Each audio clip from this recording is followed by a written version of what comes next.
Hello everyone, Earl Henderson, Primordial Defense. Thank you for watching. I have another Monday quarterback video for you. This video comes out of St. Louis County. It is an interesting video, and it's one that I don't recall having seen it make the rounds on the typical officer-involved shooting video channels out there. So, this video is 20 minutes long from St. Louis County Police.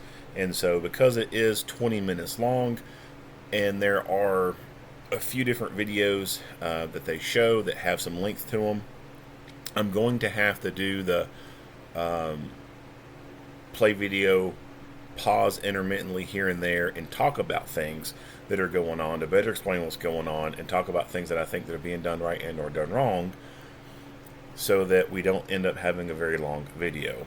Otherwise, if I played the whole 20-minute video and then went back and started trying to talk about stuff, I think it would just make the video a whole lot longer. So, without further ado, here we go.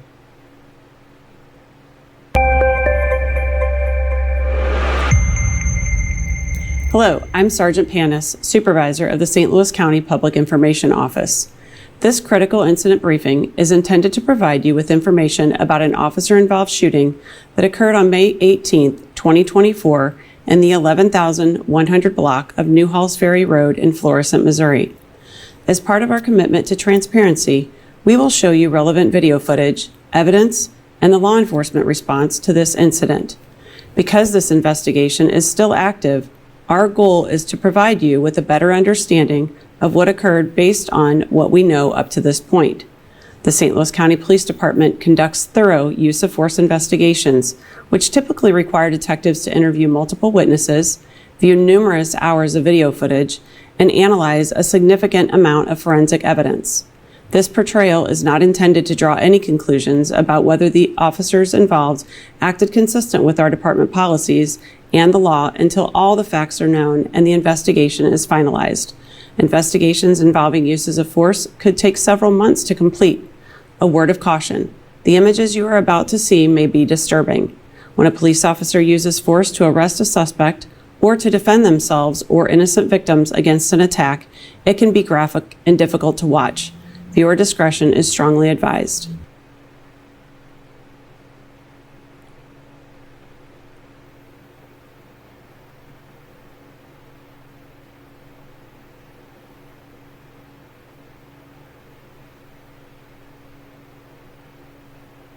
I'm Captain Tony Cavaletti, Commander of the Bureau of Crimes Against Persons.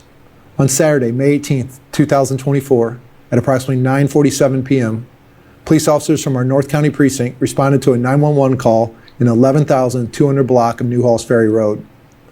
The caller advised numerous spectators and vehicles were driving erratically and doing donuts as a part of a slideshow on a business parking lot. Many of the vehicles had reportedly been part of a slideshow in the Bridgeton, Missouri area and had traveled to this location. When officers arrived, they observed hundreds of participants and spectators in the area between several business parking lots. Officers began walking through the crowd, giving verbal commands to disperse and directing drivers to leave the parking lots. Officers observed a blue 2017 Dodge Charger without license plates driving erratically in circles, striking other cars and at least one person. When officers on foot attempted to make contact with the driver, he sped away into a crowded parking lot. Officers approached the vehicle and ordered the driver to show his hands. The driver did not comply and drove forward, striking and momentarily pinning one of St. Louis County's police officers. The driver attempted to continue to flee, and officers fired their department-issued weapons at the suspect to prevent any further assaults. The vehicle stopped and the suspect exited the driver's side door and fled. Officers chased the suspect across New Halls Ferry Road and shortly thereafter took him into custody. The injured officer was taken to an area hospital for treatment of a non-life-threatening injury. During the course of the arrest, the suspect was also injured by glass particles from his vehicle. He was taken to an area hospital for treatment of a non-life-threatening injury. You're about to see the relevant video footage and body-worn camera video of the incident just described. Body-worn cameras used by the St. Louis County Police Department have a 30-second buffer of video without audio. Upon activation, the camera goes back 30 seconds and begins recording. This feature is designed to capture incidents that occur suddenly, where an officer does not immediately activate the camera. The cameras are worn at chest level by officers assigned to the Division of Patrol and most officers assigned to Special Task Force details. They capture a general perspective from that angle. Available lighting, movement, distance, and other factors can affect clarity and picture quality. This is Act in Progress, 11200 New Halls Ferry, 11200 New Halls Ferry at Auto Philosophy Wash. Caller advised there are numerous kids and vehicles on the parking lot of the business. I know what's going on, but like an officer to check that activity. 126-52948. 3104, correct. Lines calling with? 3104, I'm going on scene. 4 is on scene, 49. Just be advised, quite chaotic down here. Netherton and Mel. They're on the bank lot, the car wash lot, and White Castle lot. Clear, did you need more cars? I'm hopeful that my lights will scare some people off. Get them moving. Clear. 3190. Show me that. 4's call. 90 sent out to 4, 951. 3105, be advised that there are vehicles that are blocking all at the intersection. Netherton and Mel, it's a huge traffic hazard over here. Clear, vehicles blocking intersection. Netherton and Mel, 14's and out, 954. 14, show me around. 3190, I'll see. 90's on scene, 955. 3190, there's probably 300 cars out here. We need more cars. 300 vehicles. Can I get more cars en route to Mel and Netherton, Mel and Netherton? 26, coming out. 26 is on out, 955. 3190, have the cars call out whoever's doing the burnout. Clear, can I car light up the burnout cars? What location? 90, do you have a location? Oh, I'm asking somebody to call out that car. Clear, 90, just want someone to call out the car. Can any car call out the car for 90? From our location in Netherton and Mel, we don't have eyes on the parking lot. There's too many cars and people in between us and the lot. Clear, 90, I can't get a car to get eyes on them. That's for how many cars we got coming here? I've got 4 more en route to you. Yeah, we'll need to see some Jenny's cars and Flores. Clear. 7 in the area. 7's on the area, 958. 3110 to 90. Do you want us to try to move on to the speed lot? Start pushing them off. 3190. Car 3190. Blue with an orange front left fender. Blue with an orange front left fender doing donuts in the middle of the car wash lot. When that car leaves, have the cars call that out. Units on scene, are you clear? Yeah, we're clear. Clear, it's 9 o'clock. 3105. Hi, go ahead. 4 and I are completely blocking off at Mel and Netherton, so we're going to have to push cars to New Halls. Clear, blocking Mel and Netherton, having to push cars to New Halls Ferry, 10-3. 23 to any car at the Speedy Club. Is there anywhere in particular you need all these cars to go? We're getting pretty backed up on New Halls Ferry. Clerk back it done. 5, I can open so that they can take Mel, I guess, back to New Halls, but I'm not sure if it's going to help at all. 23, I'm just trying to see where myself and the Jennings car will be able to help. We have a lot of foot traffic that is currently going to the U.S. Bank, so I'm assuming people are going to be piling out of there. I'm not sure where to go at this point. Car 3190. 90, go ahead.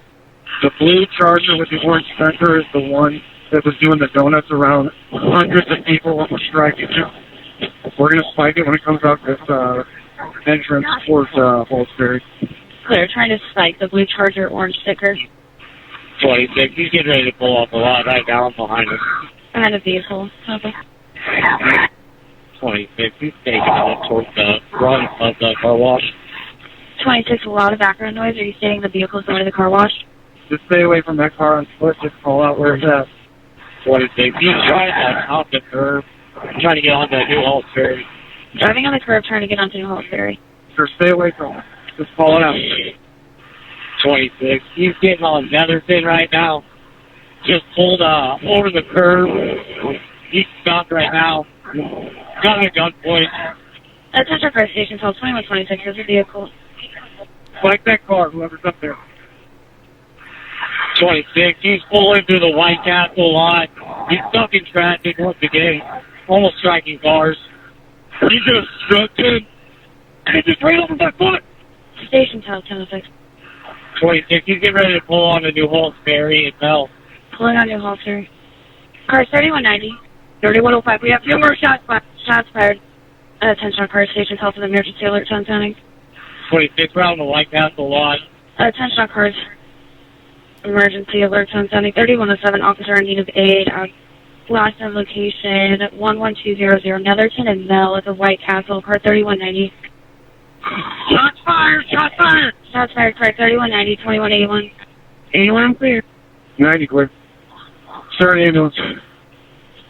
Clear. 26, we're just north of Applebee's lot on New Orleans Ferry. North of Applebee's. 4283. 4283. Adam 191 thing. EMS for civilian. EMS for officers. EMS for civilian and officers, highway.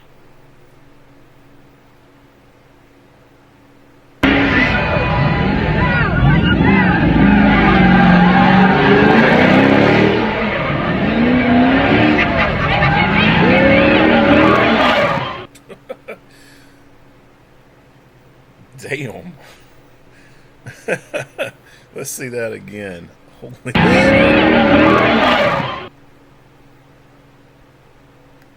Bam. Oh man, I can't tell you how many times I've seen stuff like this happen. Like, you just see like these cell phone videos go viral of people at these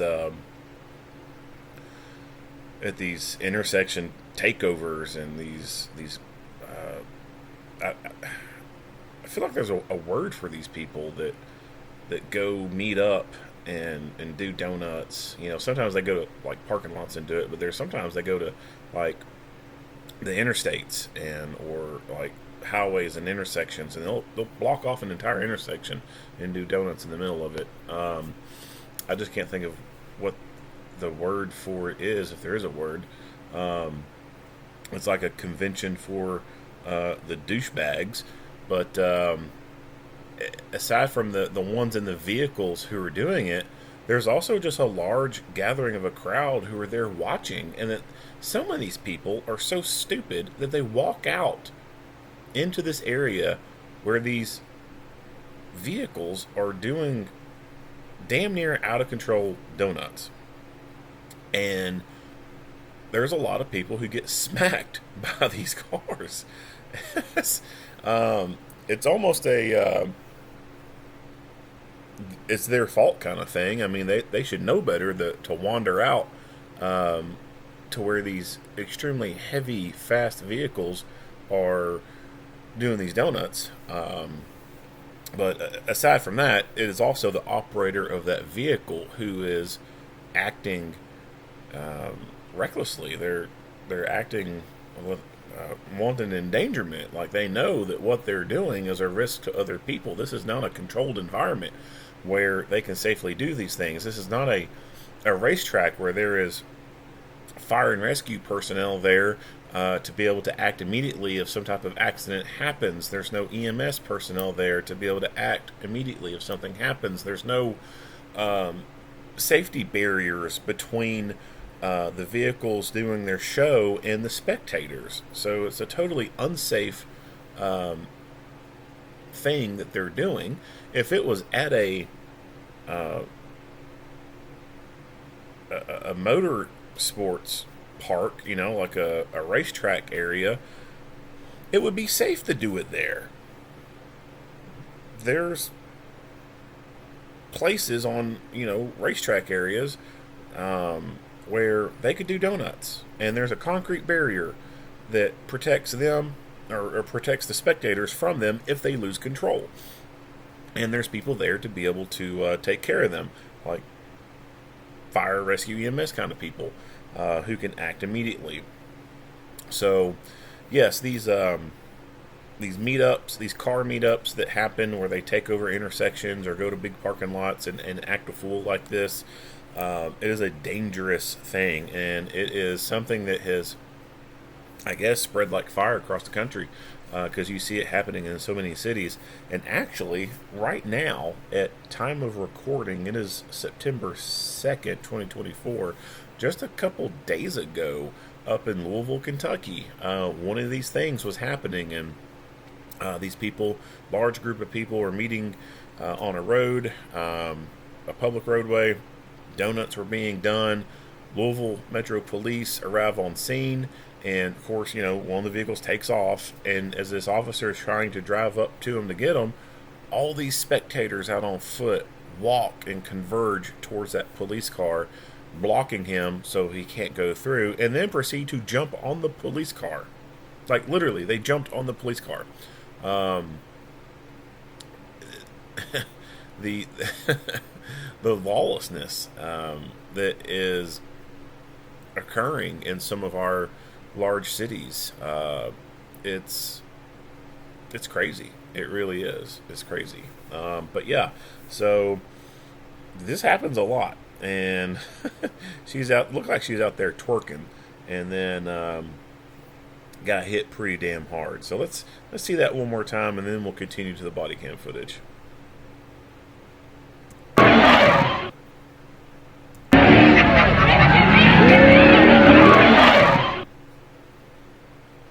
So, bam.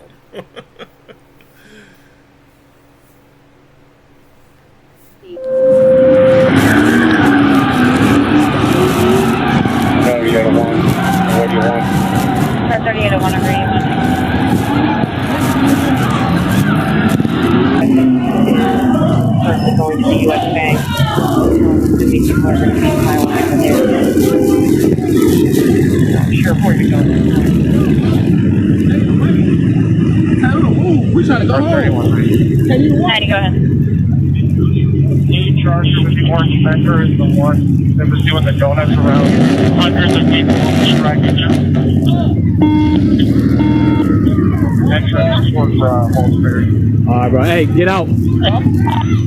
26. He's getting ready to pull off the lot right down behind him.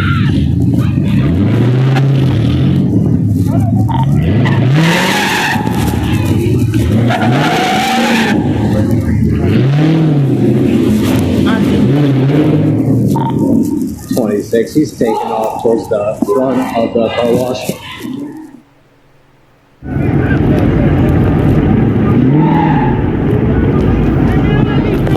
.90 Fender, orange Fender is headed towards Mel from the parking lot. He's on the south side of the building.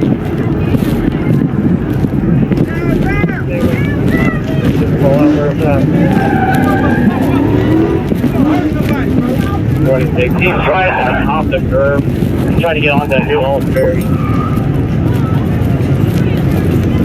Driving on the curb, trying to get on the Holsbury. Follow it out. 26. Getting on the other pin right now. Just pulled out. He's stopped right now. Show me your fucking hand! Get out!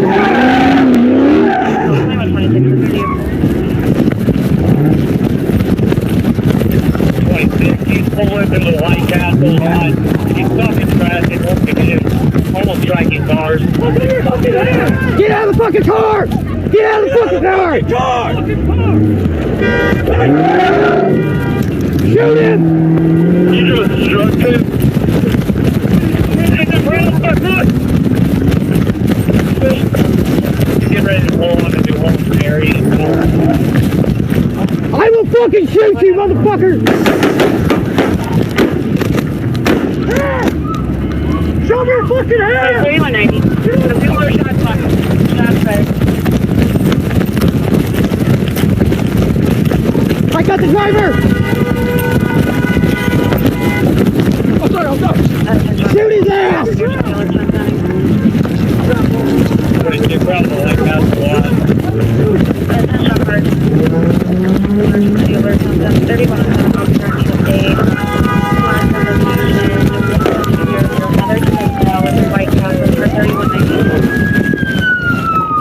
Shots fired! Shots fired!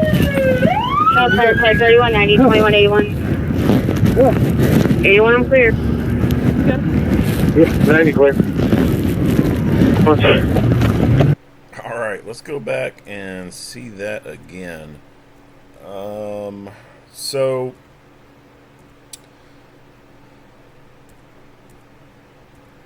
when they played just the audio earlier, you could hear the radio traffic where they were saying, hey, he's stuck in traffic, he's trying to get onto that road, go into the parking lot. You hear a person replying to them on the radio, and I believe they said something like, stay away from that car, just call it out. And you hear them say the phrase call it out multiple times there. I'm guessing that in their area, call out means basically like say over the air what you're observing, like observe and report kind of stuff. That's my take on it. So number one, I'm questioning if this person is acting dangerously, recklessly, and is a substantial risk to the public. Why is this person trying to tell these officers just to stay away from the car and only call it out? That makes no sense to me. This guy is obviously a substantial risk to the public.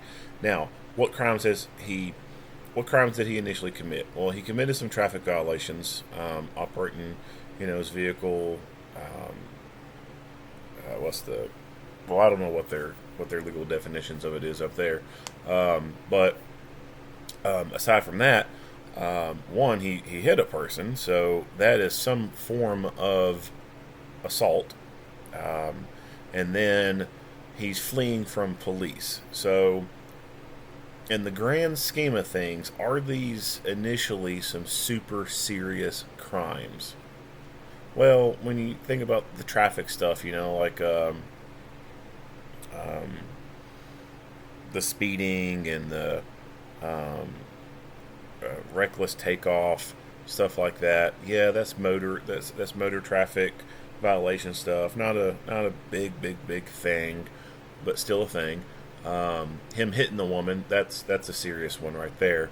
Him fleeing from police, yeah, that's, we don't like that, right? As a society, we say that's wrong. That's why we have it as a law that says you can't flee from the police. But the fact that he has driving recklessly through this crowded area, almost striking vehicles, almost striking people, and actually striking a person with his vehicle. He ran over an officer's foot. Those are very dangerous actions. He is a substantial risk to the general public.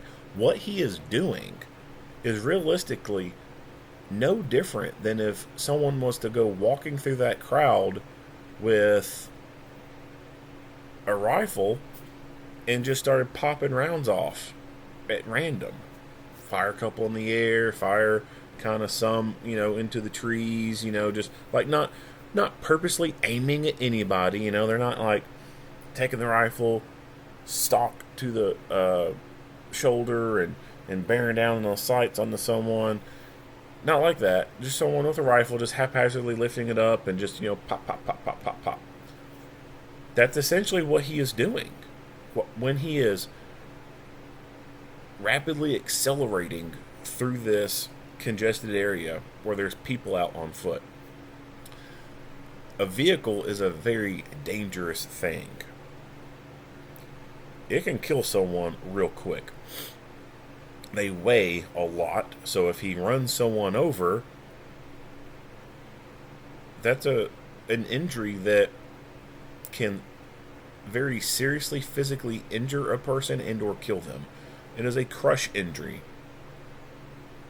If he runs over someone's head, that's it. They're done. So the weight of the car going over someone is a crush injury. The car hitting someone, the kinetic energy, that can cause serious physical injury and or death. So him driving recklessly like this, gunning it through the parking lots there, driving over the curb, driving towards people at a high rate of speed, that is no different than if he was just walking around just indiscriminately just shooting rounds out of a gun in random directions. It is a substantial risk to everyone there. I personally think that these officers should have started shooting a lot sooner. But they ended up waiting until one of the officers got struck by the vehicle, got ran over by the vehicle. And then they were like, oh, maybe now we should do something. Trying to get on that new Ferry. Driving on the curb, trying to get on the Ferry. Call it out. 26. Getting on the other pin right now. Just pulled off. He's stopped right now. Show me your fucking head! Get out of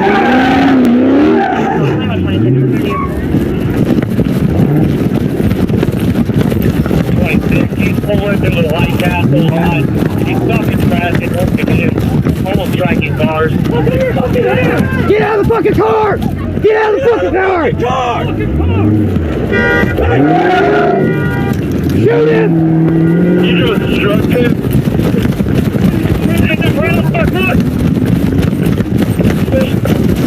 Get ready to pull on the new home area. I will fucking shoot you, motherfucker!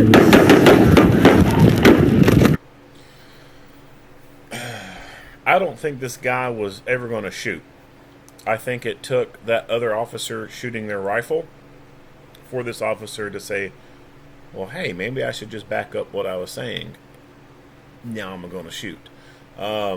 Like I said, I think they should have started shooting way before it got to this. And the shooting at this vehicle, totally justified. 110% justified. This guy is a substantial risk to the rest of the public. He has already ran over a police officer. He has, I guess, at this point, kind of unknowing to them, he has struck another person. Very, very hard. And he has put many people at risk of running them over or running into them. So yeah, definitely 110% justified in using deadly physical force against this guy. We don't see shotguns being utilized a whole lot anymore. With the patrol rifle making its entry into law enforcement, it's kind of replaced the shotgun. When you look at the history of long arms and stuff like that, police have generally never been that well funded and just generally have not always had the best equipment. Looking way back in the day, the 20s and 30s and stuff, there were criminals that had way better weapons than the police. And the police were literally outgunned, which kind of goes into why we have some of the crappy gun laws that we have, like the prohibition on machine guns. But in that era, the cost-effective thing for law enforcement to have was a shotgun. And also at that time, it was the most... they didn't use the word tactical back then like we use it now. But it was probably the most tactical long gun that they could have. Something like a hunting rifle would not be a good choice for a patrol weapon. You had some military rifles out there that really, I think, probably had a little bit too much punch than what was needed. Like your M1 Garand, and just that in of itself, the way the M1 Garand works, I don't think that would necessarily make a really great patrol rifle. As a good battle rifle, but just not a really good patrol rifle. And then some of your other rifles back in the day,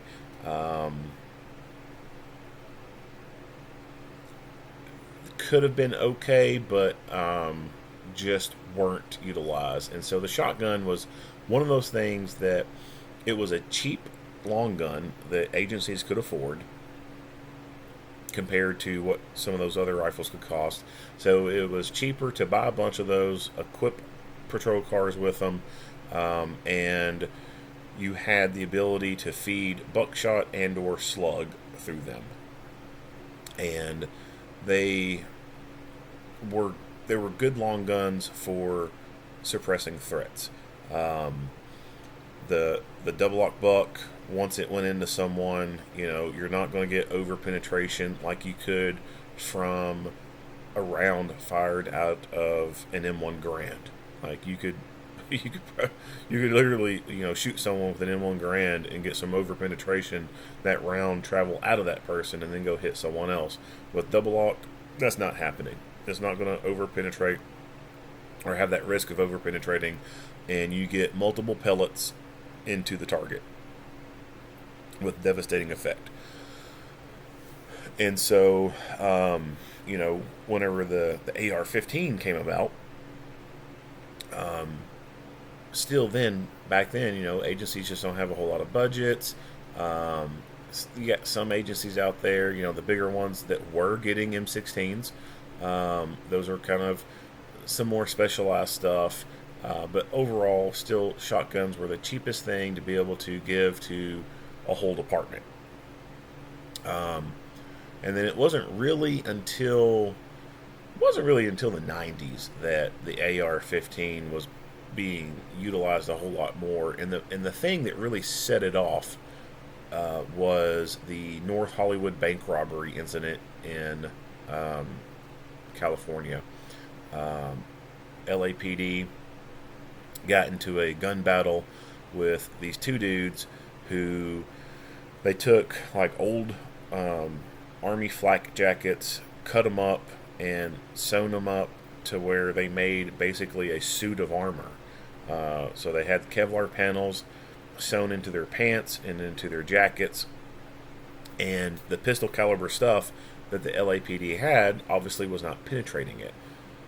The shotguns that they had could not penetrate it, right? Like your standard body armor for police that stops pistol ammunition also will stop shotgun. Double lock buck will not go through body armor. So they were literally throwing everything they had at these two dudes who were shooting full auto weapons at them, and they were hitting the guys, but it was not going through their armor. And so the police actually went to a gun store nearby, commandeered, or as some people would say, stole a bunch of rifles, AR-15s, and tried to bring them back to the gunfight. But the gunfight went mobile. They left the bank, and the SWAT team finally showed up.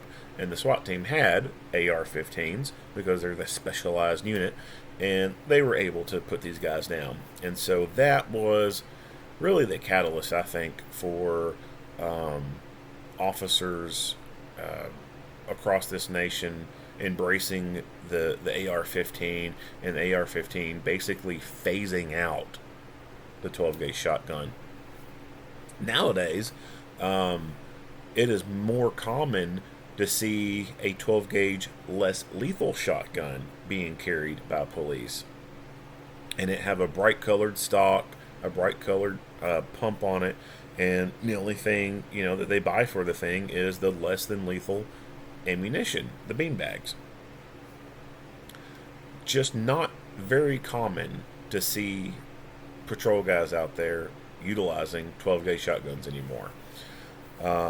There's pros and cons, but one of the biggest cons, in my opinion, is the inability to have a large capacity payload.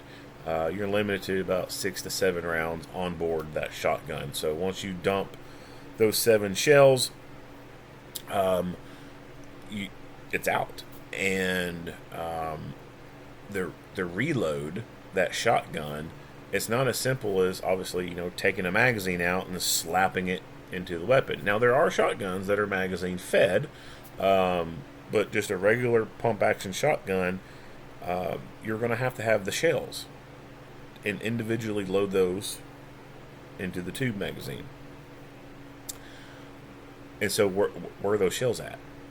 Right? Like you got a pouch that has a bunch of loose shells in it. You have a special chest rig on that, like one from SOE that has shotgun shells across the front of it that you can easily pull off? Do you have a shotgun card velcroed to the side of the shotgun so that you have some additional rounds on the side of the shotgun? And if you have just a shotgun card on the side of it, and you got 5 extra rounds, okay, well, you got 5 extra rounds for a reload right there. But other than that, once you're out, you're out. So that's a negative thing. Now, to counter that, it's for most scenarios, most documented scenarios that have occurred, it's not likely that you're going to go through an entire tube on a shotgun against a threat, do a reload, and then still need to fight a whole lot more. Now, there's other cases where if they had a shotgun and they was engaged in that fight, then yeah, they would have ran into that problem. They would have dumped the entire tube, threw the reloads in there, and then be out of that. That weapon would be out of the fight because they wouldn't be able to have a reload unless they had a specialized rig on them or a pouch with more shells in it that they could then start feeding that shotgun. So when it comes to vehicles and stuff, you have to think about what is coming out the end of that shotgun. You basically have what is essentially almost like 9mm projectiles coming out of it. Now, 9mm projectiles will still go through doors and stuff on the vehicle and go through glass.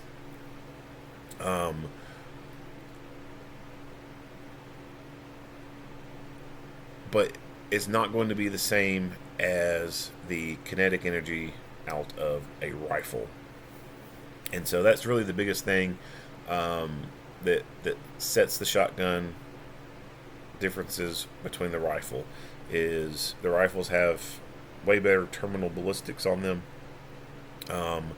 and you can really reach out to further distances with a rifle and be more accurate with a rifle. So shotguns are just something that they're almost like the revolvers of the firearms world. They're something that some people still use, but they're so old you might as well just kind of consider them in that category of a wheel gun. Yeah, it was the thing back in the day. There are some, beneficial uses of them today, but overall there are other things that are way better, and so they've pretty much been replaced. Alright, long rant on that. But yeah, not very common we see shotguns being utilized. Show me your fucking hand! 3190. A few more shots left. Shots there. I got the driver! Oh, sorry. Shoot his ass!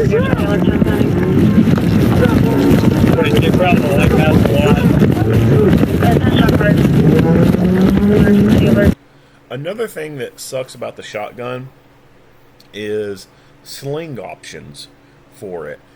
You can get a 2-point sling for a shotgun, but because if it's pump operated, you run the risk of getting the sling caught between your hand and the pump, and when you try to go rack the pump, you've tensioned out that sling and it's not going to allow your hand to go anywhere. And so you'll have to readjust your grip, get that sling out of the way, hand back on the pump, work the pump, eject the empty hole, and put in a new shell. So normally the easiest sling to utilize with a shotgun is a single point sling, because that does not allow for possible interference with the pump. So, and we all know the disadvantages of a single point sling. It literally just allows that rifle to dangle in front of you. You can't stow it behind you or to your side, or tension the sling up to where it's strapped and kind of more rigid across the front of your body, like you can with a 2-point sling. And so this officer, he was very close to the suspect and was able to go hands-on with him, but he had the shotgun there. And the thing that sucks about long guns is it can be harder to go hands-on with people when you've got this very long stick that you're holding, and you can't just let it drop and hit the ground, because that would be the same as if you had a pistol in your hand and then you just dropped it on the ground to roll around on the ground with this person and try to take control of them. You're leaving a deadly physical weapon unsecured that anyone else can come up and grab.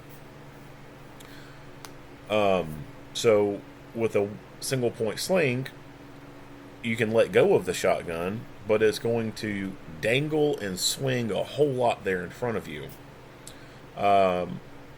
which is not going to help you a whole lot in a fight, hand-to-hand fight with a person and trying to gain control of them.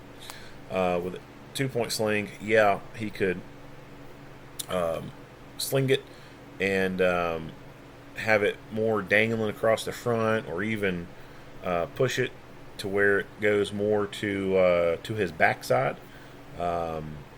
But like I said earlier, the issue with the 2-point sling is under stress. When you start to bring that thing up, you can inadvertently have the sling between your hand and the pump itself, and when you try to actuate that pump, because you're gripping hard on the pump and everything, and the sling is in between it and your hand, it's going to prevent your hand from racking downwards on that pump. 31 officer needs aid.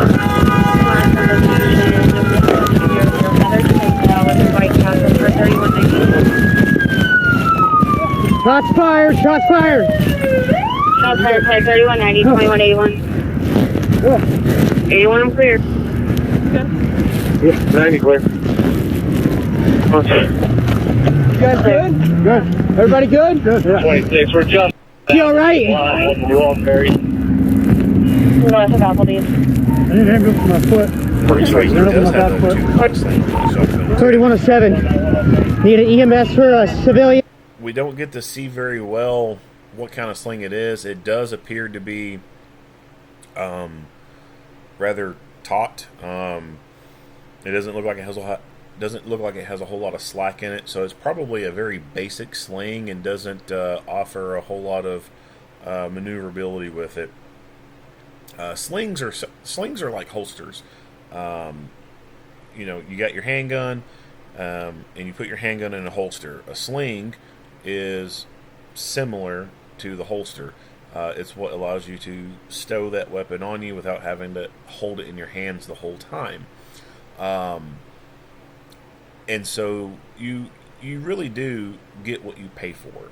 You can buy a very cheap holster for your handgun, and you can buy a very cheap sling for your long gun.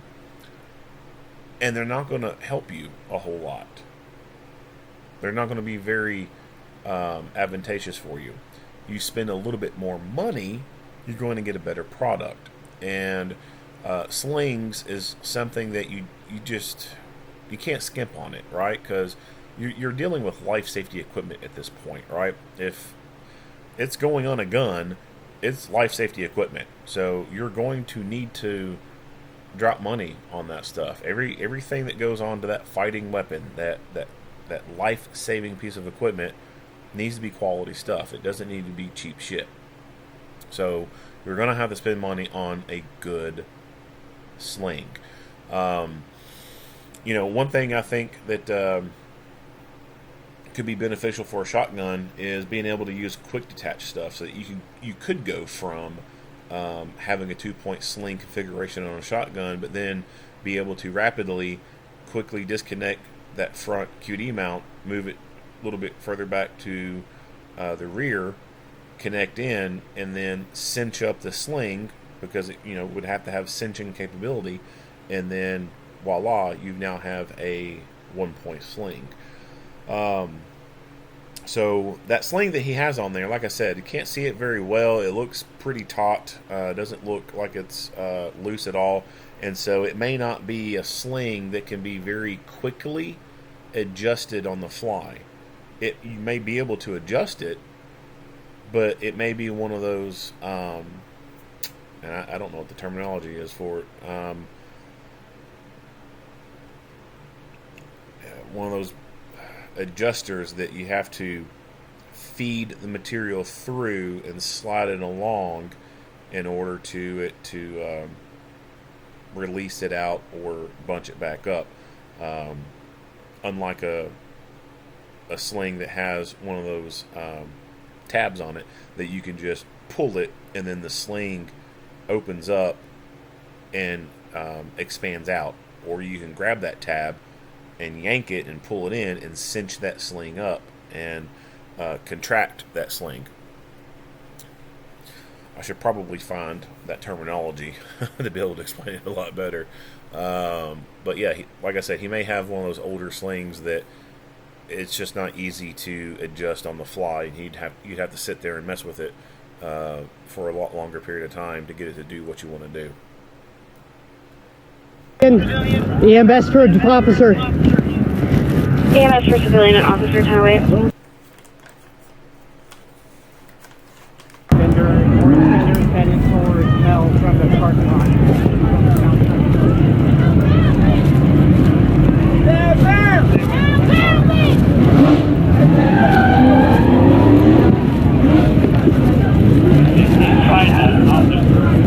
Trying to get on that hill.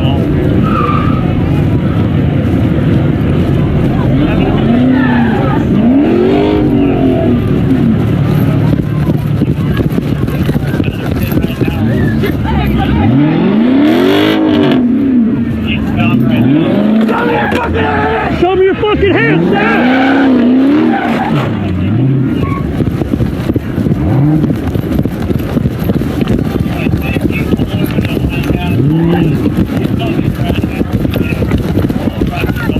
Show me your fucking hands! Get out of the fucking car!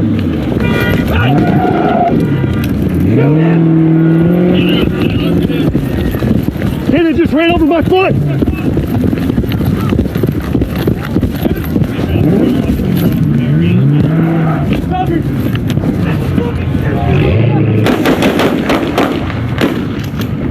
Hands! Show me your fucking hands! Get on the fucking ground!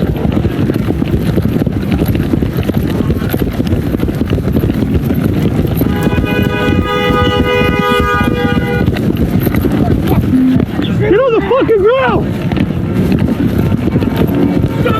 Get on the fucking ground!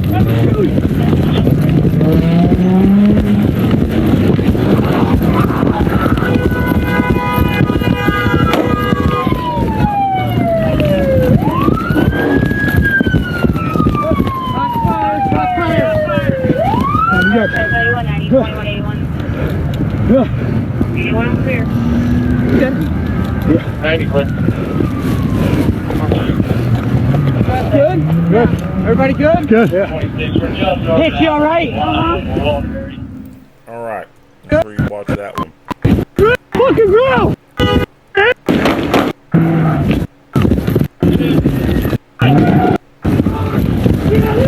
Get out of the fucking car! So as he goes up to this vehicle, it looks like he's trying to use the muzzle to strike the driver's side window.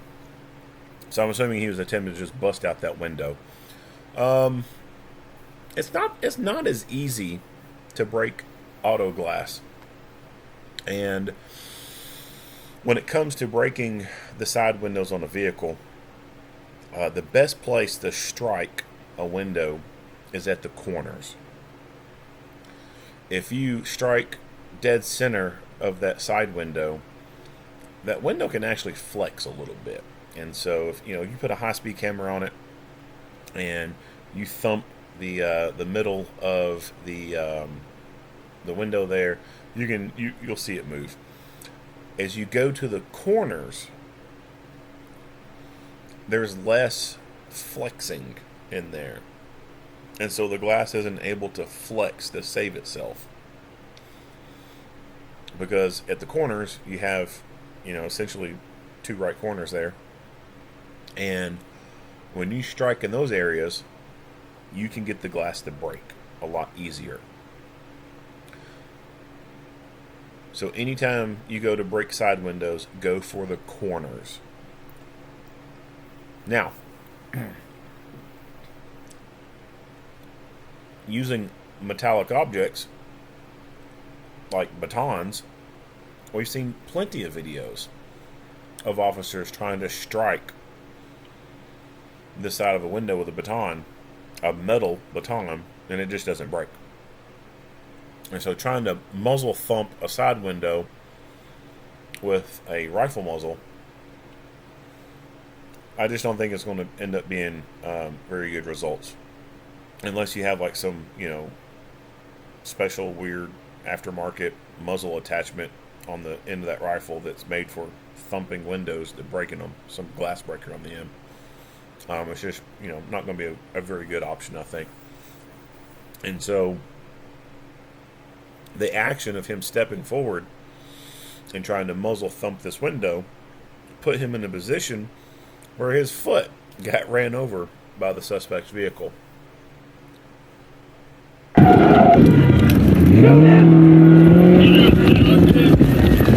Hey, they just ran over my foot!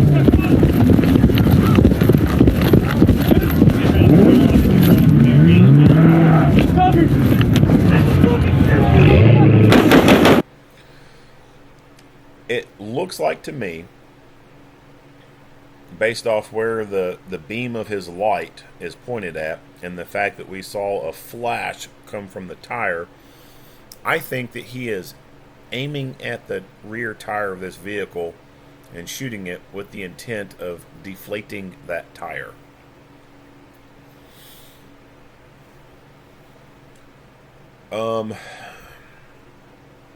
I don't think that is... Let's see here. How do I word it? Under certain circumstances, I think that is a good option.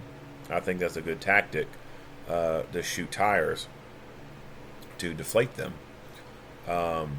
However, in this scenario, even if he deflates that person's tire, this dude's still going to be taking off. How many times have we seen people driving down the road running from the police with no rubber on their tires whatsoever, and it's a grinder? You just see a trail of sparks behind them. Like, this is going to be one of those people. So in this scenario, shooting at the tire, I think it was a total waste of time. Instead, I think he should have put his sight on that driver's side door and start pumping rounds into the cab of that vehicle and putting holes in the driver. That will have a higher likelihood of bringing that car to a stop. Because if the driver can't have the blood pressure anymore to be able to flex their foot down and press the accelerator and use their arms to steer the wheel, then that car's not going anywhere under their control. It's, may still be in gear. Some weight of the foot may be on the accelerator or just the high idle gear of the vehicle. It may just, start rolling forward on its own because it's in gear. So yeah, it may still go somewhere after you've neutralized that driver, but it is certainly not going to be going at a dangerously high speed and driving recklessly, because the driver is not going to be operating it anymore. So I don't think that he should have shot at that tire. I think he should have brought that side up to the driver's side compartment and started putting rounds through that vehicle into the driver.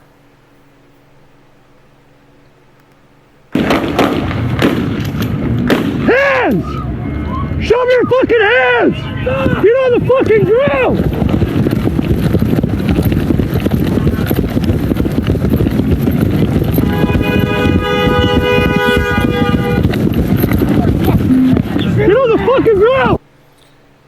And so he's, you know, having this kind of the same issue as the guy with the shotgun. He has this long rifle. Now they're getting up close on this person, and you've got this long stick essentially that you need to maintain control over, but you're trying to get control over a person. It kind of makes things just a little bit difficult.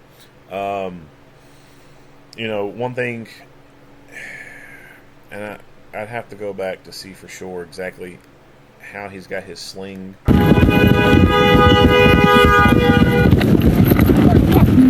Get on the fucking ground! Alright, so you can kind of see the sling right here a little bit.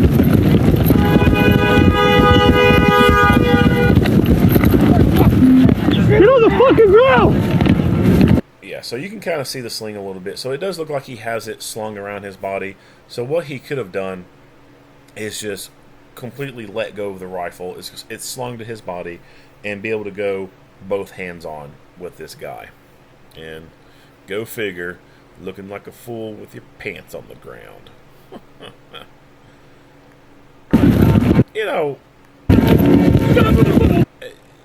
on the fucking ground! 2024, and this pants sagging bullshit is still around.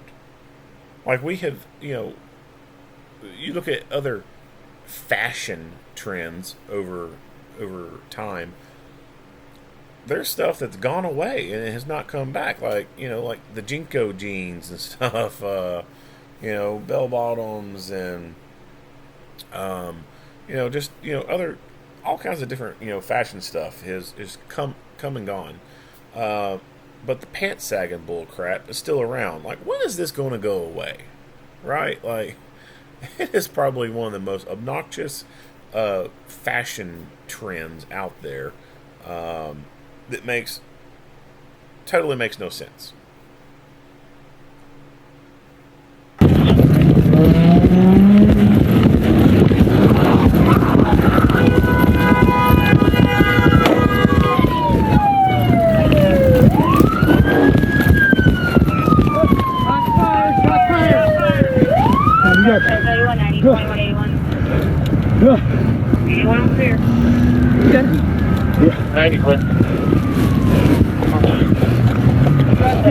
Good? Everybody good? Good. Yeah. Hit you all right?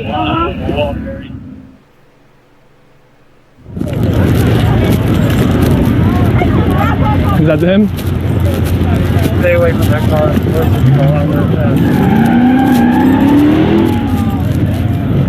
He's right off the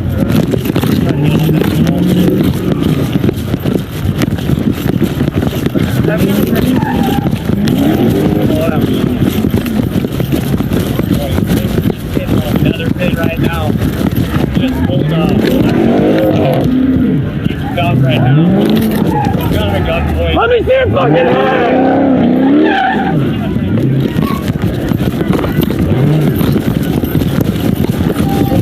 He's pulled over to the White Castle line. He's stopping traffic. So, when he pulled up, or walked up, and he was given commands, his position was on the other side of the vehicle. And so, almost a crossfire kind of scenario there, because there was officers kind of on the other side of that vehicle. So not the best positioning for him, in my opinion. What's your fucking head? Get out of the fucking car! Get out of the fucking car! Hey! Justin.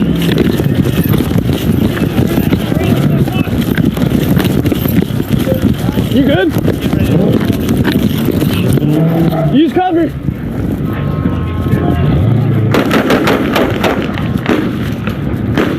Fuck. Stop! Let me see your fucking head! Stop! Get on the ground! Fuck!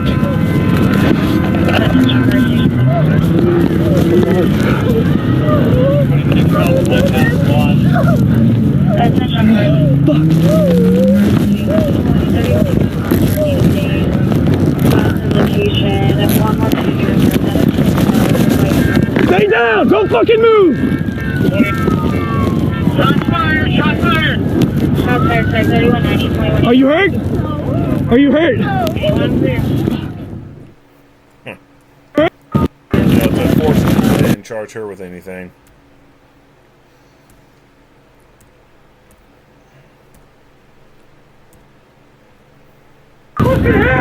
Stop! Use cover!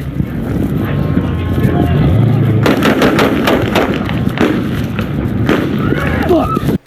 So, I think this guy also decided to start shooting when the rifleman popped off rounds.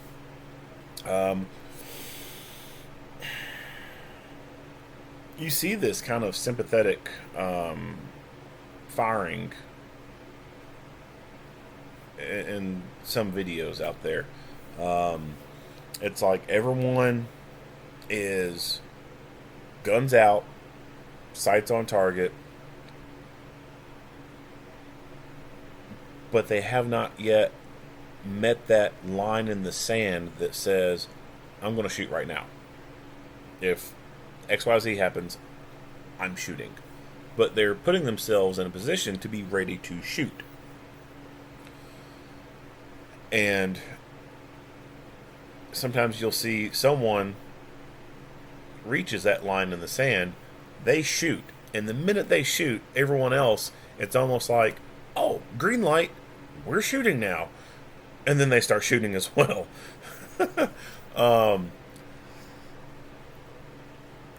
As I said, I think, obviously, that not only were they justified in using the deadly physical force that they used, but I think they could have used it a lot sooner than what they did, and still would have been 110% justified in doing so. Where exactly this guy was aiming at, I mean, it's hard to say. I don't know. I'd imagine he was aiming for the driver's side area. I don't think that he was probably aiming for the tires or anything, but I would say he was probably aiming for that rear driver's side area. But no way of knowing for sure unless they had some type of incident report that they were showing us, and they're not showing us any incident reports. Stop!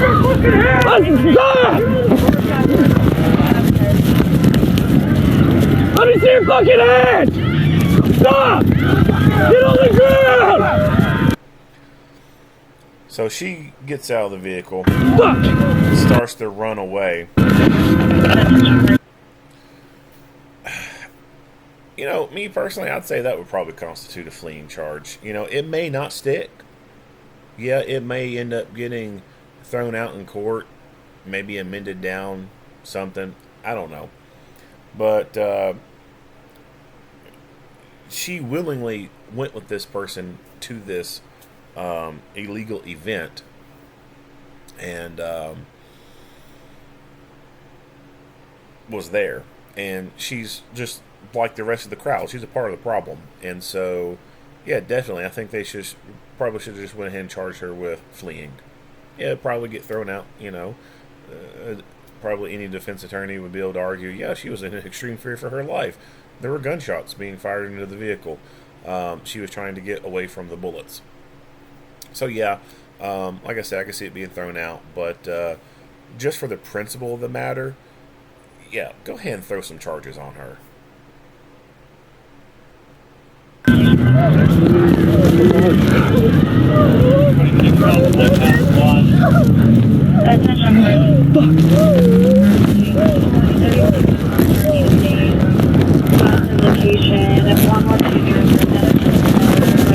Stay down! Don't fucking move! Shots fired! Shots fired! Shots fired, sir. 3190, 21. Are you hurt? Are you hurt? One clear.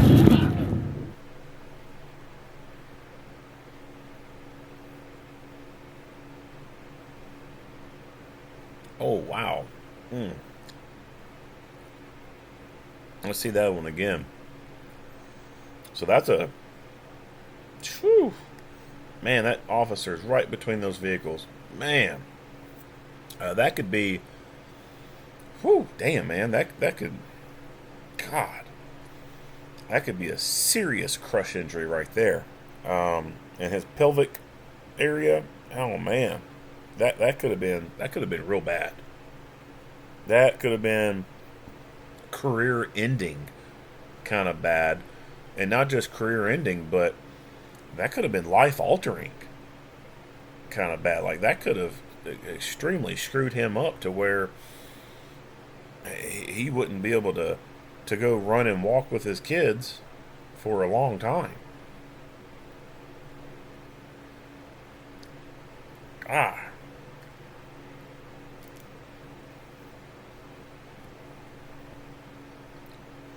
But he's still up and running. Man, he's lucky. Lucky. And look at this tool bag, man. He's got those stupid little covers on the front of the vehicle. So I didn't know what these were to begin with. But when you get a brand new vehicle, brand new Charger or Hellcat, or a Challenger from excuse me, from the factory, when you get like a new car, like you'll have like that clear film kind of stuff. Like when you get a new phone, there's like this little clear protective film on the screen. You peel it off.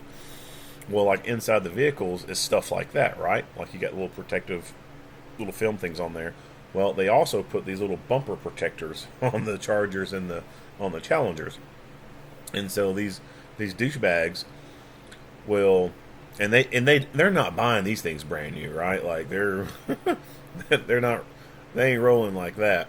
So these dudes will literally go and buy these things just to put on their car to make it look like they had bought it brand new, when in fact they did not buy it brand new.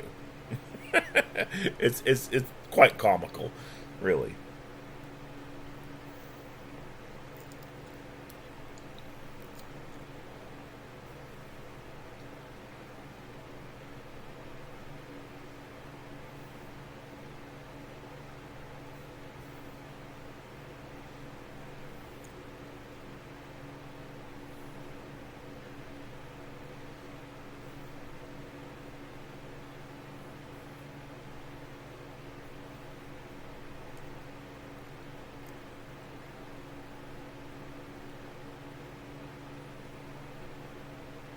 On Sunday, May 19th, 2024, the suspect, now identified as Antwon Hunter, age 25, of the 8800 block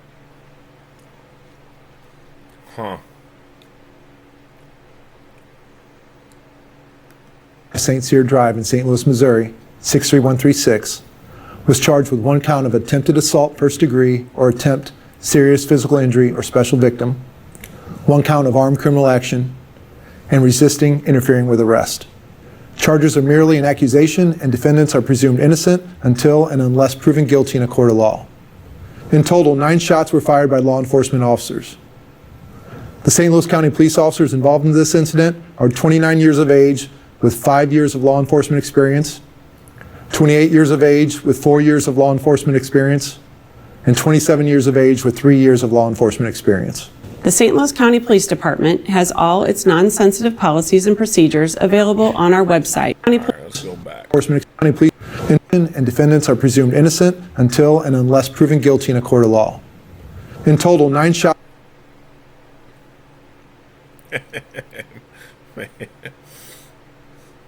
Man, they fucked that car up. And that's a damn shame too, man. Like, I like Chargers, I really do. I think they're a hella sexy vehicle. Let me rephrase that, or clarify a little bit more. The 2011 and to current models, I really like. The older ones, like the 2007 models, yeah, they're alright, but I just don't think they look that great. The 2011 to 2015 model is, or I guess 2011 to 2015 or 2014, those models, those doors on them, man, that set them off. And then, of course, 2015 to 24,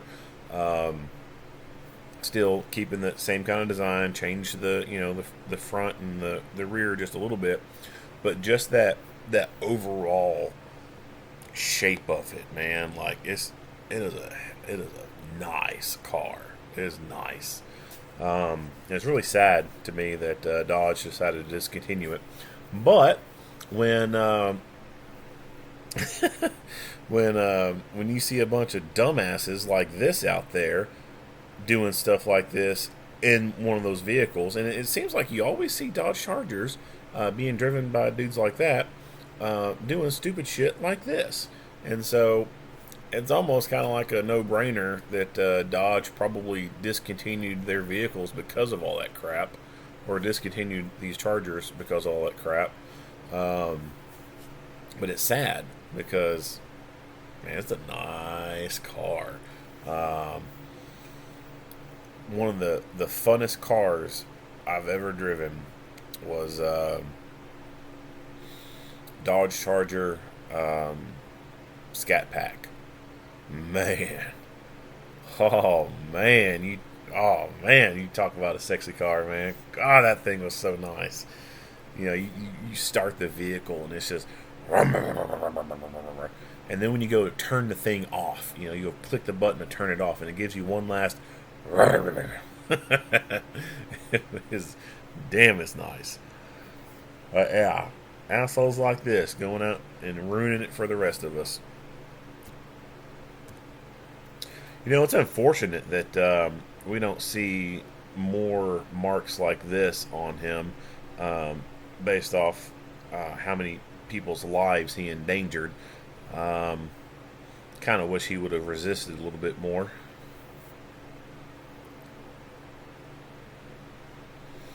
Alright, let's go back to kind of the beginning. Alright, so as I noted earlier in the video, these meetups, like, they're occurring a lot all across the nation, and I think that there is some things that could be thought of and implemented when responding to incidents like this. Certainly, I think that once law enforcement has identified a property or multiple properties where things like this are going on, getting with the property owners and coming up with a mutual plan to combat this kind of stuff. So they are doing this stuff in parking lots that are not open at night, right? Now, there were people in the White Castle parking lot, but I imagine they were probably there. Some of them were either parking in the parking lot because it's, something available from the park at. But probably some people were at that White Castle property there because it's open and there's food. And White Castle is pretty tasty. But like they mentioned, one was like the U.S. Bank, and then the car wash, which I guess the car wash could be a property that's open, 24/7. But the U.S. Bank, no, it's not open. They may have an ATM that's available, but it's just not an open business at night. But anyway, regardless if the car wash is open 24/7 or the White Castle is open 24/7, you know that them as a business just don't want all these people on that property blocking potential access to actual paying customers. And they just don't want people on that property doing stupid stuff. So I think agencies could be meeting with these property owners and saying, hey, do you know what's going on in your property at night? You have lots of people meeting up in the parking lot, they're hanging out, and they're going over here in the street and doing donuts, and then they come back to their cars that are on your lot and they leave. So your property is kind of a problem right now. You could be facing some civil liabilities if something happens to someone, and then, depending on things that are going on, there could also be some criminal liability. There are some states that have some stuff in the laws about like nuisance properties and stuff like that, and there's even some cities that have ordinances that deal with nuisance properties. And so that's one avenue approach that could be taken. Or code enforcement. Code enforcement is kind of one of those little entities that no one really gives a whole lot of thought to, but they are an entity that can be kept in the back pocket because they can do some other things that will be a problem for a property owner, right? Like all these people here, there's going to be some trash left there, right? There's going to be some empty bottles, all kinds of stuff. A lot of cities have ordinances against a bunch of trash laying out in the open on a property. So code enforcement could be tasked with going to that property and just start hammering them with code enforcement violations. Well, you got a bunch of trash on your property. Here's your citation for all this trash that you have not cleaned up. And then what that could end up doing, if the property owners aren't wanting to, play ball and help the police prevent some of this stuff, if they're just like, hey, it's whatever, I don't care, they come on my property, or, it's not my problem, when you're the police, you can, you deal with it. If they are just not cooperative and aren't wanting to take any ownership in anything, well, then they can take ownership in their property not being maintained and take a code enforcement violation for it. And so that's one way to start hitting properties, is utilize code enforcement and start hitting them with the petty stuff. A bunch of trash being left out. Oh, you know what? While I was here seeing that all this trash was here, you know what? You've got some grass on your property. It's over 10 inches tall. Well, here's another violation. Citation right here. Other things that could be done. And then your fire department can be brought in too. Oh, okay, we're doing a fire marshal inspection here, right? So you can start hitting them with little things like that. And then if there's things within the ordinances or the state law that you can start hitting them up with nuisance property kind of stuff, then you can start going that route. But that, like I said, that would be only if the property owner was just not helpful at all and just being more of a enabler and being more of a part of the problem. But something that property owners could do is do things like install some speed bumps on their properties. If cars are cruising through there or something, or having the ability to put in bollards, the little poles that stick up out of the ground. They could, at the end of the business day, have some bollards that can be erected to prevent vehicles from going in on, like, say, a weekends or something like that. Friday night. If this business is not open on the weekends, then end of business Friday, those things could be put up. Or they could say, okay, we would allow the police to come up and put up a barricade, put up a barrier at this entrance. And that's something that the police could do, is put barrier up right there, prevent people from being able to even go into that parking lot at all. Accessing video camera footage from these properties, obtaining license plate information from these vehicles, getting investigative leads, identifying who people are, and then coming up and hitting those people with citations later on based off things that were observed in area cameras.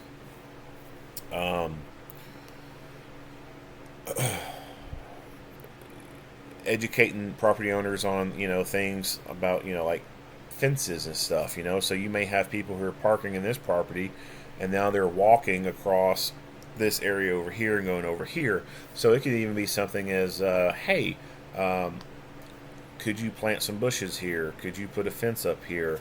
That could probably help out a whole lot.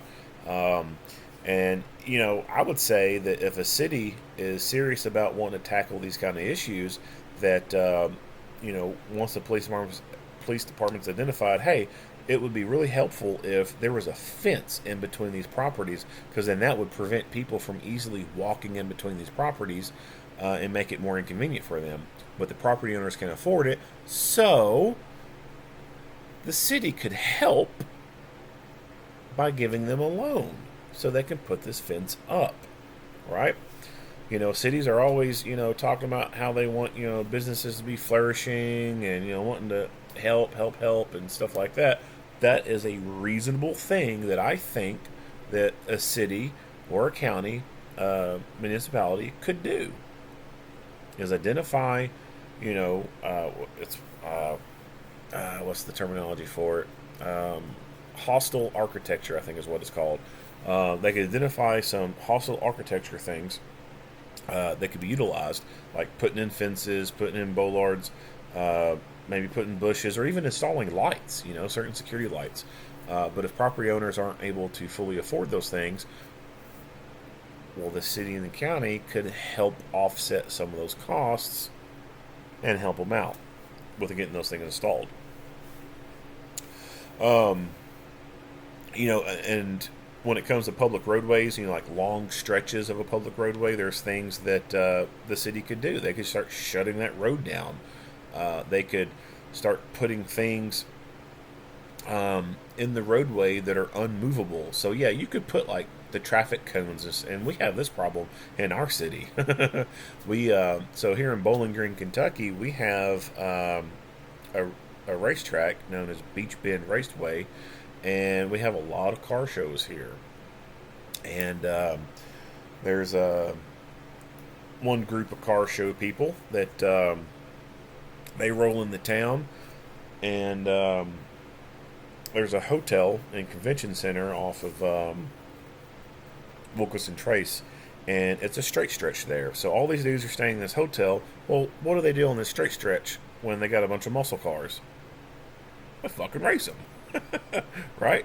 So I remember going down there one year because they, like, these dudes were everywhere, man. Like, they were hanging out in the parking lots. They had like burnouts going on in the parking lots and of the Holiday Inn and the convention center and everything.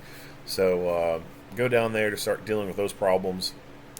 Start patrolling in through there, telling people they can't be doing burnouts and stuff like that. And there were people that had been up to that point racing in the roadway. Excuse me. So after that point, the city had at some point decided that they were going to shut down that section of road. Well, they started with doing the traffic cones, you know, like the big traffic barrels. They would put those out there. Well, those are very easily movable, right? So what these race car people started doing, they started moving the damn barriers and continue racing back and up and down that road. So then the city decided that they would park some heavy machinery in the middle of the road, put traffic cones around it, you know, for warning capabilities, and leave these freaking, I think they put it like one of the city tractors or something. They put like something big in the middle on each side of the road, or each ends of that straight stretch, right there in front of that hotel, and completely blocked off that one section of road. Well, they can't fucking move a big ass heavy machine, right? They can't go move a big tractor like they can some traffic barrels. So they kind of shut that down effectively. And so things like that, you know, like getting with your public works, your parks and rec entities with your municipality, and be like, all right, well, are you using this dump truck with a snow plow on it during the summer? Nope. All right, well, can we park this thing in the middle of the road that all these people are racing on?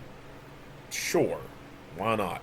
So, you know, you could park a big vehicle in the roadway, shut down that roadway on problematic nights, you know, like weekend nights that this may be occurring, or even just at nighttime or something like that, if it's a viable option to actually shut that road down.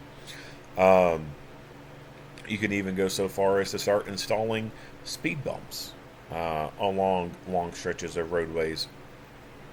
It could be something as simple as also altering that straight section of road and not being able to fully shut it down, but not make it not make it straight anymore. So kind of like how you see with like an ongoing construction zone on the highway, you can have a straight stretch of the interstate, then curve off to the side, and then curve again, and then go forward. So you could put like a curve in a straight stretch by parking a couple heavy machineries on this roadway, and take it from a 2-lane down to a 1-lane. Have your your cones and stuff set up to create that 1 lane, and basically have a solemn on this straight stretch. So like if you have like a 2-lane road, you could let's just pretend that so this purple light right here, we'll imagine that it's like an overhead view. This is the roadway, right? And there's a 2-lane road, so you could put a tractor or a big dump truck or something right there, and then down here put another one right there, and then right there another one, and then right there another one, so that you can then put these cones in through there to make that 1 lane, to make like a solemn course where you gotta do that. And so you would not then be able to go really quick. You would have to negotiate these turns because of these heavy machines parked out in the middle of the lanes. So you could only go straight and fast up until this point of this dump truck being parked there, and then you would have to change lanes and then only go so far before you hit another dump truck and you have to change lanes, go so far before you have to change lanes again because there's another dump truck parked right there. If that makes any sense. It'd probably be a whole lot easier to explain that if I did some kind of diagram, but parking heavy machinery or big vehicles out in the roadway to break up a straight stretch is something that is doable. But then, of course, you have to put some warning markers out there, put the little flashy lights and the cones and stuff to kind of reduce some of that liability there. And another idea is spike strips, right? Like, just have officers parked up on this roadway there, stretch the spike strips across the roadway, or position them in that roadway area, so that as people are coming through and they start getting stupid, all they got to do is deploy them out there, and then boom, you're spiking these violators' vehicles, spiking their tires. So that's a possibility there.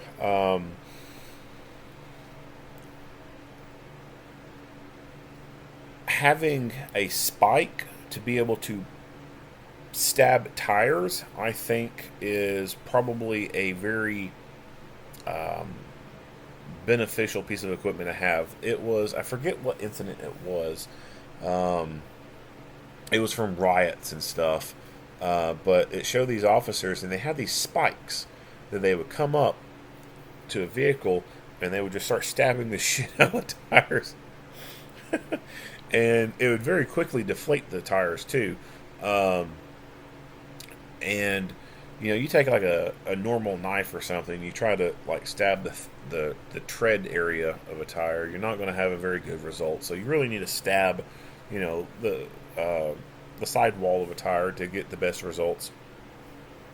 The quickest way to deflate a tire is to actually shoot it, but shoot the metal part of the tire, so that you put a permanent hole in that metal, and the air very quickly escapes through that. If you actually shoot the rubber part of the tire, the pressure of that tire and its consistency or whatever kind of pushes in on itself and kind of slows the flow of that air coming out. Yeah, air is still escaping, but that rubber kind of pushes on itself or whatever, and it just doesn't open up like if you shoot the metal tire and put a permanent hole in it that can't, like that metal can't like close in on itself to restrict the airflow. Like you put a 5.56 size hole in the metal rim, like it's going to stay that same size no matter what. Versus if you put it through the rubber, it's going to kind of constrict on itself and slow that flow. But the sidewalls of the tires are the better places to puncture with stuff. But like taking a regular pocket knife, you run the risk of, if you come up and you try to stab the side of a tire, your hand could slip and slide along that handle of the knife and down onto the blade of the knife and then cut yourself. So that's not a very safe option, to take a folding blade knife or even a fixed blade knife and try to come up and stab the side of a tire, because your hand could slip and then you cut yourself. And it looked like these people had like tubular shaped kind of spikes that if they hit it too hard and their hand slid off the handle, well, that tube, there's nothing to cut themselves on, so they would just end up smacking the tire with their hand. But it looked obviously like the same design concept as the tire spikes for the spike strips. It's just a hollow tube. And devices like that could be very useful for officers who are then having to get out on foot and walk amongst all this traffic jam of vehicles, and then come across a vehicle that they want stopped and they're not stopping. Well, they could very quickly just come up and start shanking the tires. I keep having this visual of what was the movie? Don't Be a Menace to the South Central while drinking your juice in the hood, where he's passing the shank at the dinner table or the lunch table, and he gets it out and he starts cutting up the food, and he's like doing all prison style, like he's shanking someone. He's like, food check. I can't say the rest, or else I'll be canceled. But the officers could come up to the tires and start doing that same motion to the side of the tires, and tire check, right? I think of stupid shit sometimes. But yeah, be able to very quickly just come up, stab the side of that tire, and start putting holes in it so it starts deflating. And that way, when they do take off, yeah, they can still take off, obviously, right? But that maneuverability of that vehicle, once it gets out on that roadway and has a straight stretch, it's not going to be able to go and handle like it would with fully inflated tires. It's going to be affected, and so that would make it safer once a pursuit actually starts. So having spiking, I don't even know what the terminology for it is, but a handheld tire spike to be able to come up and just stab the shit out of a tire and start releasing air out of it pretty quickly. Like, that would be a really, really neat tool to have when moving in and around in an environment like this. Yeah, you could carry some of those stop sticks with you, but you're going to be limited on how many you can carry. So the spike strips that come in the little blocks, the sticks that you can just throw down under a car, yeah, you could bring those with you. And as you come across a car that you've identified saying, hey, get out of the car, you can just go ahead and lay down a spike strip right there in front of the tire. And if they don't stop and they continue to take off, yeah, it's going to deflate their tire. The downside to that is other people could just quickly come up and yank the damn thing out of the way. And I could totally see that happening in an environment like this, especially when you have people who, like in Louisville, who just ran up and jumped on a police car to stop them so that they wouldn't catch whoever it was that was driving stupid in that incident. So I could totally see an officer laying down one of those spike strips or spike sticks in a tire trying to deal with the person, and then some asshole come up and yank that thing out of the way and pitch it. So I think, like I said, the handheld tire spikes, I think, would be the better option. Come up, tell them to turn the vehicle off, get out of the vehicle. They don't do it, and they start to inch forward. stab the shit out of that tire and start deflating it. If they've got the windows down, getting your OC out. You know, tell them to stop. They don't want to stop, and they start to gun it forward. Empty the OC can into the cab of that vehicle. They're not going to be able to drive very effectively when their eyes are slammed shut because you've just emptied an entire can of pepper spray into the cab of that vehicle. And they're not going to be able to breathe very easily either. So that will shut them down real quick on trying to take off.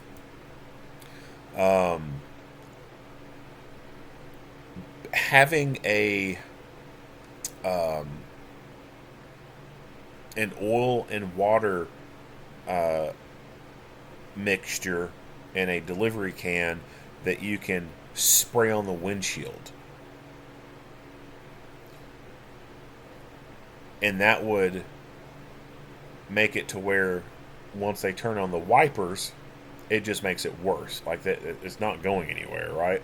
I've actually had a prank done on me once before, where back in high school, some friends put a little bit of motor oil on my windshield wiper blades, and they sprinkled water on the windshield itself, so that I would be enticed to turn on the windshield wipers. And as soon as I did, the oil that they had laid down on the windshield wiper blade, of course, came up with it and then smeared across the windshield, and that shit didn't come off.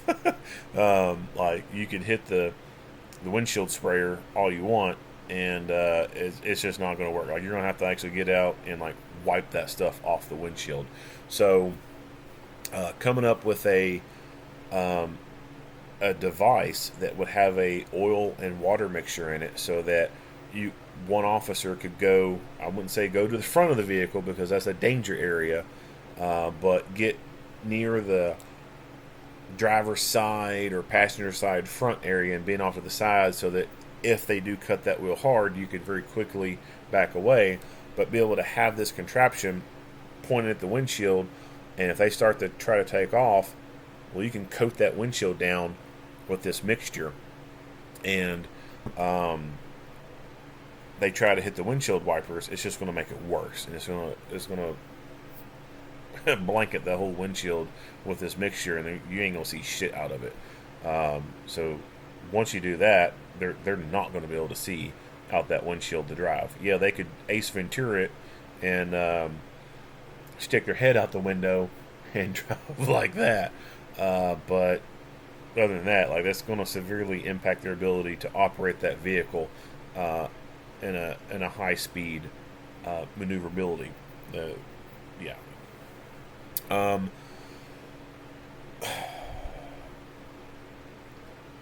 Having and for places that, you know, they can't get into pursuits because of administration stuff or whatever, they could have something like GPS trackers that they could stick on a vehicle. So there's a product out there that it's a launching device that you put on the front of a police car, right? Like, your push bumper contains this little launcher, and you get up behind the vehicle, it's not stopping, you can get up really close, press the launch button, and it fires this, like, freaking, it looks like a 40 millimeter impact munition almost, the way it kind of looks like it's coming out, but it's a GPS tracker, and it launches out, and it has a really sticky adhesive pad to it, and it smacks the back of the car, and it sticks to it, and then the officer can back off and turn off equipment, and they'll track that vehicle to wherever it goes. So having devices like that walking around, and you could hand stick vehicles with this, or even have them with magnets. You know, you can just come up and slap one of these devices on the back of a vehicle and have it stick. Now, there's vehicles coming out now that use more fiberglass and stuff like that, so you'd have to be very selective in where you try to plop this thing down at, because you could try to, you know, like plop it down on a vehicle that has like a fiberglass hood on it or something, and it's obviously not going to stick to that or magnetize to that. But if you had like a sticky adhesive kind of contraption, you can stick it to it, and if they took off, you'd be able to track them that away. Or something like a LED road flare that has magnetic mount on it. A vehicle's trying to, you know, you suspect this vehicle's going to take off. All you got to do is take that thing and, you know, potentially set it on the trunk of the vehicle, or set it on the rooftop of the vehicle, magnetize it to the vehicle. It could be amber and red colored, and it be flashing. And if they do take off, you're at least going to have that visual of being able to track them with that blinky light on there. Now, obviously, you know, at some point they could stop, take the thing off and throw it away. But that's something that could be done in an environment like this, where you could slap a flashy light on the trunk, they take off, and you're very quickly, or you're able to very quickly say, hey, this vehicle with the flashing amber light on the back, that's the vehicle. And then everyone else is able to very quickly identify, oh, there he goes, right there.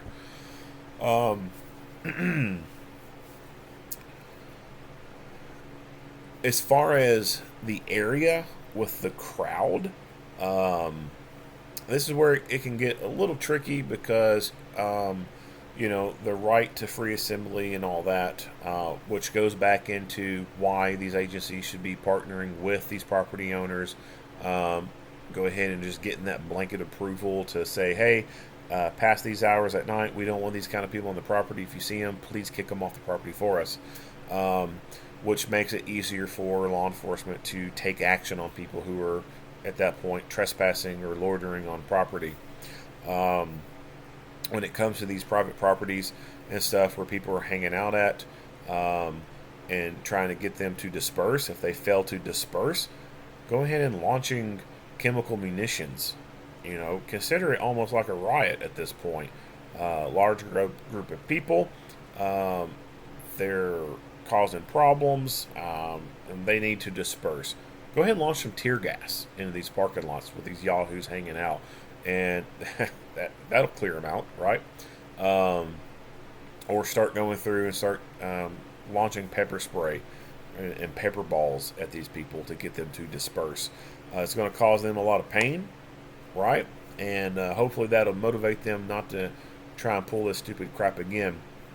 And then on top of that, you know, once you've gone through the process of saying, hey, you know, this is private property, you're not allowed to be here, you need to leave right now, and people refusing to leave, be the police. Snatch motherfuckers up and take them to jail. They don't want to leave? Okay. We'll make you leave. Criminal trespassing. Go to jail.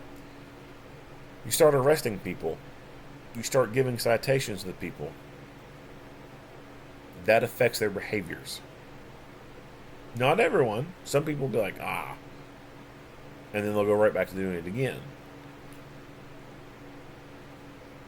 But others, you hit them with a citation, you take them to jail, they may be a little bit more mindful next time.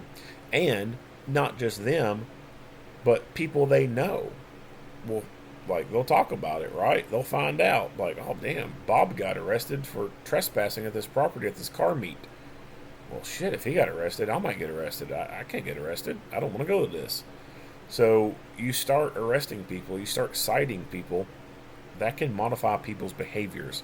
So if you're having crowds of like 500 people meeting up, when you start arresting people and you start citing people, you can see that number drop.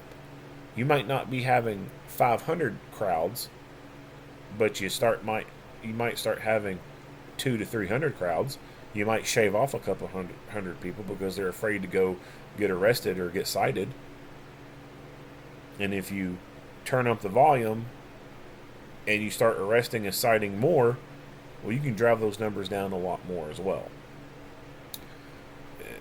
attrition, right? And then coupled with the fact that, you know, people are trespassing and doing all this stupid stuff, and CS starts getting released, pepper spray starts getting sprayed around, they'll figure out real quick, hey, I don't want to be involved in this shit. I don't like getting pepper sprayed. I don't want to get arrested. I don't want to get cited. So I should go somewhere else, or I should not be doing this. And then seizing vehicles. So one thing, and it's a very smart thing in my opinion, probably one of the smartest things that Louisville government has done in quite some time. The city of Louisville, Kentucky, they passed ordinances for street racing stuff like this that gives their local government the authority, the legal authority, to seize a vehicle and hold it for like 5 months or something like that, and have a very high fine attached to that as well. And so you start going in there and you just start snatching people out of the cars, and you start impounding those vehicles, and those vehicles have to stay impounded for a minimum of like 5 months, and there's like a several $100 or even a multi-$1,000 fine associated with that. That can really motivate people to not be doing stupid stuff. And speaking of which, for Louisville, when I referenced earlier and talked about this recent incident where these assholes started jumping on the police car, that was probably why they were doing that. They knew that if that dude got caught, his car was going to be going away for quite some time, and knew that it was going to cost him a lot of money. So, you know, they were trying to help a brother out and stop the police and start jumping on their cars to help this dude out. But ordinances like that, or even laws like that, can be very helpful. I would even go so far as to say is that as far as a civil asset forfeiture goes, not just impounding these vehicles and keeping it from them for a while, but just totally taking possession of them completely. Like, they don't get it back at all. And the vehicle goes up for auction. Or the vehicle gets sent to the fire department for extrication training. Take the hydraulic cutters and spreaders and tear that car up. And videotape it and post it publicly. That way, this guy with a nice little sports car, race car, gets it taken from him, and then the fire department is out there with the jaws of life, cutting the pillars on this vehicle and rolling the roof back on it, and then using the spreaders to tear the door open from the frame and basically just completely ripping it off the vehicle. I think that would send a really damn strong message to a bunch of these idiots doing this stuff, that they could have their sweet little car completely taken from them and then get shredded by the fire department for some very meaningful training. Or send it to auction. Someone else gets to buy their car. Of course, the auction thing would, you know, that would kind of help the city out, right? You know, make some money off of a vehicle. But I think a stronger message would be giving it to the fire department to chop the shit out of it, man. Just like cut that thing up. Or the police department could use it for vehicle tactics training.